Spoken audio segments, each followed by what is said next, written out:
There is a kind of exhaustion that comes from being around people for too long and realizing you cannot hear yourself anymore. Not because anyone did something dramatic, because little by little, your inner voice got crowded out. You talk, you listen, you smile at the right moments. You react the way the moment expects. You keep the conversation moving. You stay pleasant, readable, easy to be around. And by the end of it, something in you feels thinner. Not wounded exactly, just farther away. Most people do not notice this happening. They call it being social, being normal, being connected, being good with people. But there is a form of constant socializing that does not nourish the mind. It slowly erodes it. Not all at once, quietly. Because when you spend enough time around other people, especially in spaces where very little is true, you begin adapting in ways that do not look dangerous at first. You edit yourself before speaking. You soften your real reactions. You laugh when nothing is funny. You nod at things you do not believe. You become fluent in managing the emotional atmosphere of the room. And every one of those adjustments costs something. At first, it seems small. A little self-censorship, a little patience, a little performance. But done often enough, it becomes a way of living. And that is where the real damage begins. Because the mind does not only get tired from work, it gets tired from self-division, from having one part of you engaged in the world while another part stays hidden, restrained, or rewritten for social survival. That is why some people leave gatherings, conversations, even friendships, feeling strangely depleted. It is not just introversion. It is not always social anxiety. Sometimes it is the fatigue of repeated self-abandonment. You gave your attention, your reactions, your presence, your energy, but not from a whole place, from a managed place, from a version of yourself designed to remain acceptable. Schopenhauer understood something many people still refuse to admit. Human company is not automatically good for the soul. In fact, a great deal of it becomes noise, and noise does not only fill the room, it enters the mind.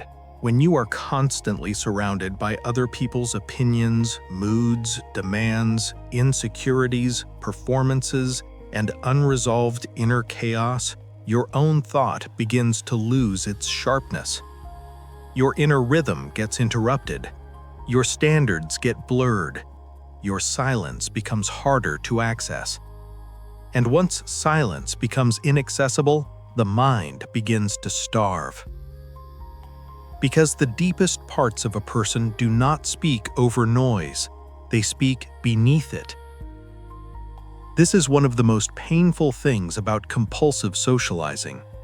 It makes you feel connected while quietly cutting you off from yourself.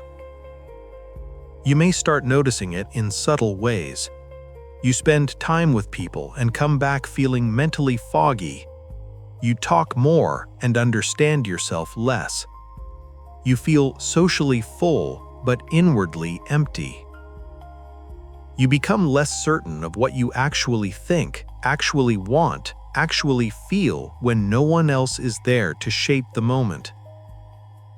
That is not simple overstimulation. It is identity beginning to thin under constant exposure to other minds. Especially if you were already conditioned to adapt. If you learned early that being liked mattered more than being real, then socializing becomes even more dangerous.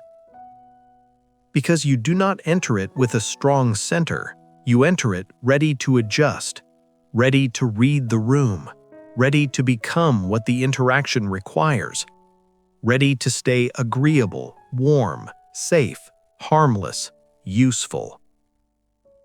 That means every conversation becomes a negotiation between authenticity and acceptance. And if acceptance keeps winning, The self starts disappearing in pieces. This is why some people can be surrounded by friends, messages, conversations, and still feel like strangers in their own lives. They are constantly in contact, but rarely in contact with themselves. They know how to stay socially active. They do not know how to return inwardly intact. Schopenhauer was severe, but he saw clearly that much of what passes for social life is not depth, it is distraction, repetition, vanity, comparison, mutual performance. And when you stay inside that too long, your mind begins adjusting to a lower quality of experience. You start craving stimulation instead of meaning. You lose tolerance for stillness. You stop examining your own thoughts before speaking them. You become reactive, scattered, mentally noisy. Even your language changes. It gets flatter, faster, less honest. You begin speaking in ways that keep you included, not in ways that reveal what is true. And after enough time, you can barely tell the difference. That is the real danger. Not just that socializing drains you, that it can reorganize you. It can pull you away from solitude. And solitude is not just being alone. It is where the mind returns to proportion. It is where perception becomes clear again.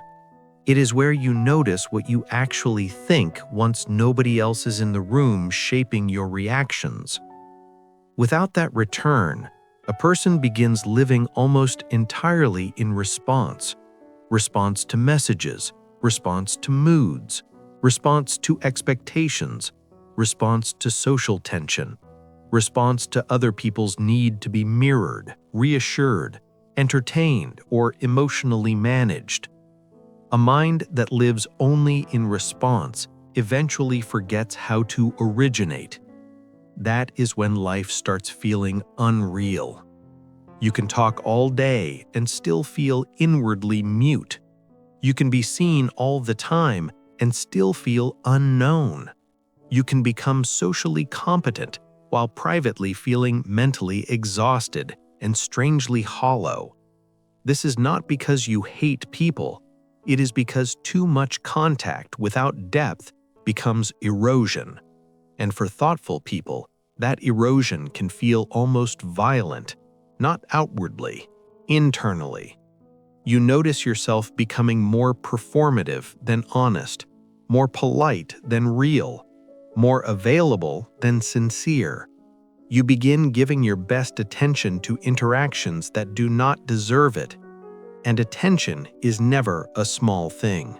Attention is life. Where your attention goes, your inner world follows. If it is constantly scattered into shallow conversation, social maintenance, digital chatter, and emotional performance, then your mind never gets to settle into itself.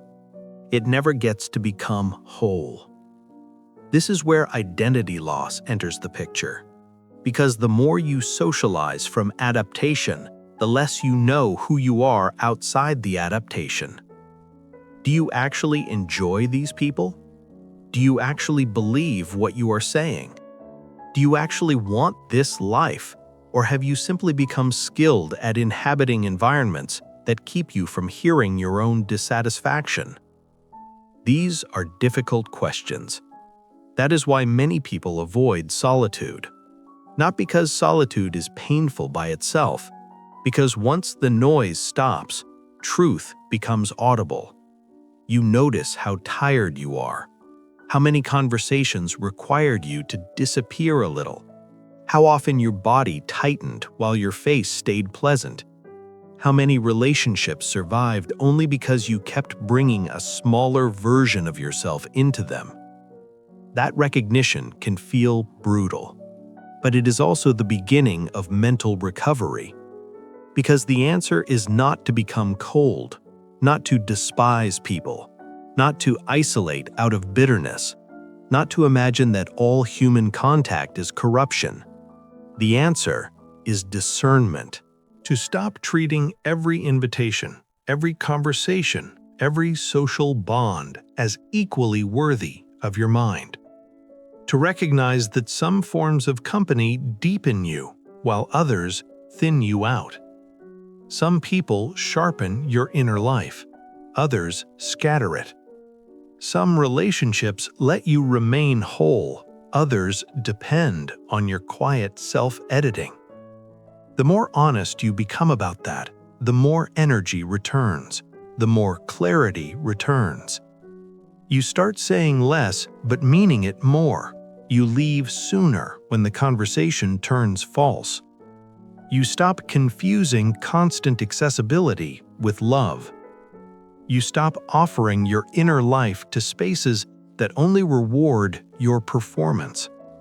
And something very old begins to heal. Your mind starts sounding like your own again. Your thoughts slow down. Your body softens. Silence stops feeling empty and starts feeling medicinal. You remember that peace is not antisocial, it is psychological oxygen. Schopenhauer knew that a person who cannot be alone becomes easy prey to the crowd, easy prey to its values, its noise, its cravings, its pettiness, its endless demand that you remain outwardly engaged while inwardly absent. So the real question is not whether socializing is good or bad. It is whether the way you socialize leaves you more yourself or less. That is the test.